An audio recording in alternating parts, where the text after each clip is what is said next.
Restaurant స్టైల్లో paneer curry ఎలా ఉండాలో ఇప్పుడు చూద్దాం. ముందుగా ఆయిల్ తీసుకొని అందులో పన్నీర్ ముక్కలు వేసుకొని చక్కగా వేపుకోవాలి గోల్డ్ కలర్లో వచ్చేటట్లు.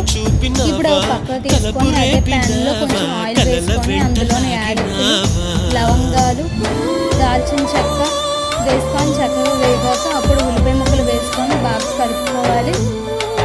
అందులోని 3 ఎండుమిరపకాయలు, 3 పచ్చిమిరపకాయలు, ఒక 2 టమాటా ముక్కలు కోసుకొని వేసుకొని అందులోనే నానబెట్టిన జీడిపప్పు ముక్కలు కూడా వేసుకొని బాగా మిక్సీ వేసుకోవాలి.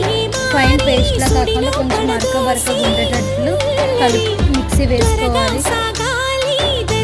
మళ్ళీ ప్యాన్ పెట్టుకొని అందులో కొంచెం ఆయిల్, సాజీరా, తర్వాత ఒక బిర్యానీ ఆకు వేసుకున్న తర్వాత చిన్న ఉల్లిపాయ ముక్కలు వేసుకొని చక్కగా వేపుకోవాలి. అందులోనే కొద్దిగా కారం వేసుకొని బాగా వేగాక ఎండకలు పేస్ట్ వేసుకొని అందులో పన్నీర్ ముక్కలు వేసుకొని అందులోని కొత్తిమీర వేసుకొని ఉంటే కొంచెం క్రీమ్ వేసుకొని